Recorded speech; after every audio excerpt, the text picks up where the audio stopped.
Почитувани, пратениците на ВМРО ДПМН и коалицијата немаат ама баш никакво право со блокадата на парламентот да ја загрозуваат и понатаму екзистенцијата на земјоделците кои што ги немаат добиено субвенциите за ланската, но и за неколку претходни години. И тоа само и само за да го заштитат криминалот и нафтените платформи на браточетската фамилија. Само заради натаму да дозволат до последен ден да ги крадат граѓаните. Итно мора да се овозможи формирање на новата демократска и реформска влада, која што ќе го реши проблемот со исплатата на субвенциите на земјоделците и ќе им овозможи не само редовни, туку и повисоки, навремени субвенции, но и достоинствена земјоделска дејност од која што ќе можат достоинствено да живеат. Екзистенцијата на илјадници земјоделци е сериозно загрозена затоа што несериозни кадри на ВМРО ДПМН и коалицијата ги узурпираат институциите и си ја префрлаат одговорноста, а ги користат процедурите како изговор, за да не им ги дадат субвенциите на овие луѓе на кои што го имаат тоа заслужено, субвенции кои што им следат по закон.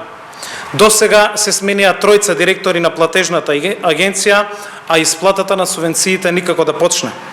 Веде директорот на платежната изјави дека има подпишано налози за исплата и дека субвенциите ќе бидат исплатени. Министерството за финансии пак известува дека нема добиено комплетна документација со налози за да се изврши исплата.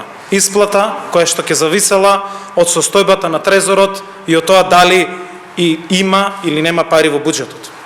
Ова е безобразно поигрување со маката на земјоделците кои што трпат за леп, додека Мијалков и Груевски се шират и во нафтениот бизнис, а нив ги штитат во собранието пратениците на ВМРО ДПМН и на коалицијата. Но и Ѓорѓе Иванов, кој што против уставно не го доделува мандатот за состав на влада на мнозинството во парламентот.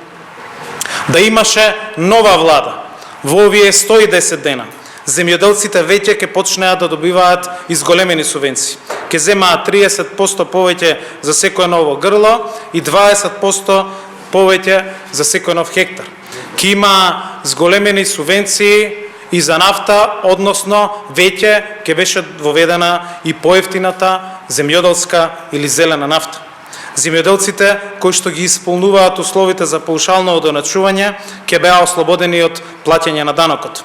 Доцнат и реформите за младите фармери кои што се заменуваат од земјата секој ден.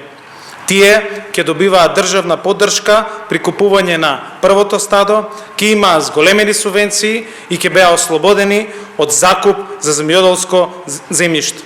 И тоа можеби ќе ги предомислеше